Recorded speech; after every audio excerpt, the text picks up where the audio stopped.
आजिकली पुओ घर लोक मैंने जो झील घर लोक कहते आमर किसी दरकार नहीं, जहाँ दब तुम झील दब, तुम झील ही यूज कर से मोर ये कई पद कथा। गोटे झील जदि ता बाप घरे साग पखाल खाई रही पारुथला तेबे कौन ता सासू घरे ताकू 56 भोग दरकार कि? जदि से ता बाप घरे कुड़िया घरे रही पारुथला तेबे ता सासू घरे ताकू कौन महल दरकार कि?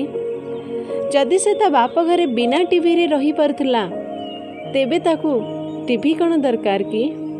जदि से माठियार पानी पी पारुथला तेबे ताकू कौन फिल्टर कि फ्रिज र पानी दरकार कि? जदि से ता बाप घरे बाप मार इज्जत बंचेवा पई किछि भी करि पारे तेबे से कौन ता सासू घरे ता बाप मार ना रखिवा पई किछि करि पारिबनि कि? एमिति बहुत जिनस अछि जे आमे कहि थाउ से ता बाप घरु नै के आसु, से ता बाप घरु नै के आसले कौन से एका यूज करि थाए कि? नाइ ना, समस्ते पूरे परिवार रे मिसी करी यूज करि थांती। ताहाले ए समाज कौन पाई कहूची तमे तम झियो को जहा दवा कथा दियो बोली? आपण माने झियोटी आणुछंती ना बहुटी आणुछंती?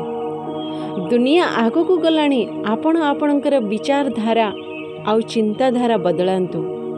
बहु को बहु नुहे झियो बोली भावंतु। पारुछंती जदि निज बहु को निज झियो ठारू भी अधिक स्नेह आदर करंतु।